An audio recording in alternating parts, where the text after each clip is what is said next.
مساء الخير كوتش حسام حسن. خليل ابو خليل، موقع 360 من المغرب. اهلا بك. للاسف يعني نهنئك اولا على التاهل، ولكن للاسف كانت التكلفه باهظه جدا. هذا التاهل كانت تكلفته باهظه، يعني خساره لاعبين، خساره جهد بدني كبير. يعني المباراه يعني مشات حتى الاشواط الاضافيه. للاسف خبر يعني والله يعني قلت خبر يعني حزين جدا صراحه. الحمد لله. فسؤالي الان يعني بعد هل تظن ان هذا المجهود البدني الذي يعني بذل اليوم وهذا العناء من انتزاع التاهل هل سيؤثر، يعني عندكم الوقت الكافي للتحضير؟ وما مدى يعني التاثير ديال الاصابتين على المجموعه وعلى اللاعبين؟ حيكون عنده يعني وقع سلبي على نفسيه اللاعبين. فاش ممكن تقول على هذا غياب يعني لاعبين قويين من طراز رفيع؟ شكرا. بشكر حضرتك طبعا.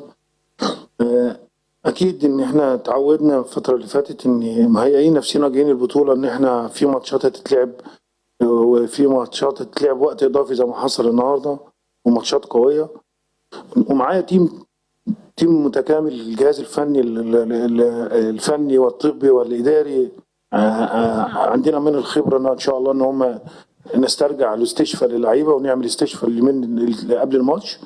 وانا بثق في جهازي جدا، جهاز المعاون، بكل العناصر، وخاصه الشغل الطبي والاستشفاء ان شاء الله هنشتغل عليها بشكل قوي. وان شاء الله اللعيبه نضيع اثار التعب والاجهاد اللي اتعمل النهارده، لان المباراه من اولها لاخرها فعلا كانت مجهده ذهنيا وبدنيا وفنيا وكل حاجه.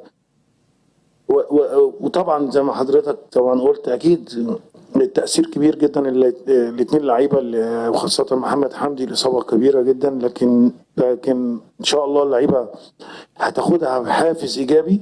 يعني طبعا لعيبه زعلانه جدا في غرفه الملابس اللي كانت صدمه كبيره، لكن في نفس الوقت دي هتدينا حافز ان هم يعوضوا ويهدوا الفوز اللي جاي ان شاء الله لمحمد حمدي والمصر كلها. فان شاء الله يرجع بالسلامه، وان شاء الله ربنا يخلينا يوفقنا نجيب هديه لمحمد حمدي والشعب المصري ان شاء الله. بشكرك.